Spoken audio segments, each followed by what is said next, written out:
Hi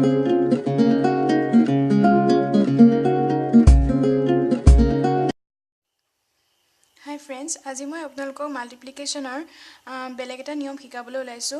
যেতিয়া মাল্টিপ্লিকেশনৰ দুটা অংকৰ সংখ্যা মাল্টিপ্লিকেশন কৰা হয় 11ৰ লগত, তেতিয়া হলে আমি ইয়াক অতি সহজেৰে কৰিব পাৰিম আৰু অতি কম সময়ৰ ভিতৰতে তাৰ এটা নিয়ম শিকাবলৈ ওলাইছো।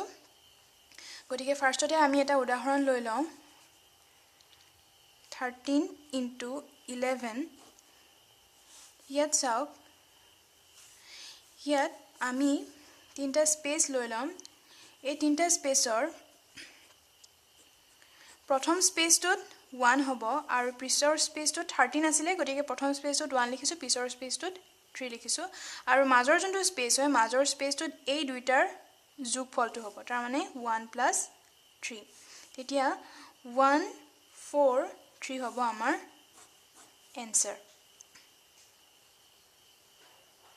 অৰ্থাৎ একেবাৰে সহজ। আমি যেতিয়া কৰোতে 13 into 11 আমি যেতিয়া কৰিলে তেতিয়া আমি প্ৰথমতে 3 লিখিম আৰু তাৰ পিছত 1 লিখিম আৰু 3 + 1 মানে 4, গতিকে এটো হল আমাৰ এনসাৰ।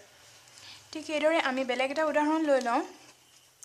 বেলেগ এটা উদাহৰণ ললে 24 into 11 এটো যেতিয়া আমি কৰিম তেতিয়া প্ৰথমতে আহিব 4, তাৰ পিছত আমি ইফালে 2 লিখিম, তাৰ পিছত মাজৰটোত হ'ব 2 + 4, 2 + 4 মানে 6, অৰ্থাৎ এটো আমাৰ উত্তৰ। ঠিক সেইদৰে আমি এটা বেলেগ কৰিলে আমি 36 into 11 কৰো। 36 into 11ত প্ৰথমটোত আমি 6 লিখিম আৰু তাৰ পিছত 3 লিখিম আৰু তেতিয়া মাজৰটোত হ'ব 3 + 6, অৰ্থাৎ 9। এটো হল আমাৰ এনসাৰ। ঠিক সেইদৰে আমি বেলেগ এটা কৰো, সেইটো হল 59 into 11। ইয়াতো প্ৰথমতে 9 লিখিম, তাৰ পিছত 5 লিখিম আৰু 5 + 9 মানে 14, গতিকে মাজৰটোত 14 হ'ব। এই 14ৰ যোনটো 1 হ'ব সেই 1টো উকলি 5ৰ লগত যোগ হ'ব। কাৰণ এইটো দুটা অংকৰ সংখ্যা হোৱাৰ কাৰণে এই মাজৰ যোনটো সংখ্যা বঢ়িব সেই মাজৰ সংখ্যাটো সদায় এটা অংকৰ হ'ব। গতিকে ইয়াত যদি দুটা অংকৰ সংখ্যা হয় সেই দুটা অংকৰ সংখ্যা হলে এইটো উকলি আগৰটোৰ লগত যোগ হ'ব। গতিকে ইয়াত 9 4 5 + 1 মানে 6, গতিকে এটো হল আমাৰ এনসাৰ। ঠিক সেইদৰে আমি বেলেগ এটা কৰো 87 into 11। ইয়াত প্ৰথমতে 7, তাৰ পিছত 8 + 7 মানে 15, ইয়াৰ 1টো ইয়াৰ লগত যোগ হ'ব, গতিকে 7 5 8 + 1 মানে 9, এটো হল আমাৰ এনসাৰ।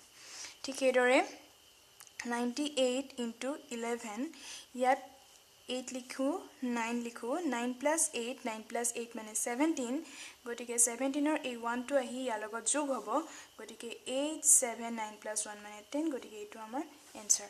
এনেদৰে আপোনালোকে দুটা অংকৰ সংখ্যা থাকিলে আপোনালোকে তাক 11 দি যেতিয়া ইনটু কৰিলে অতি সহজেৰে আপোনালোকে এক লাইনতে ইয়াৰ এনসাৰ উলিয়াব পাৰে। গতিকে এনেদৰে আপোনালোকে যত্ন কৰিব আৰু আপোনালোকে যদি মোৰ ভিডিওটো ভাল পাইছে তেন্তে লাইক কৰিব, সাবস্ক্ৰাইব কৰিব। Thank U.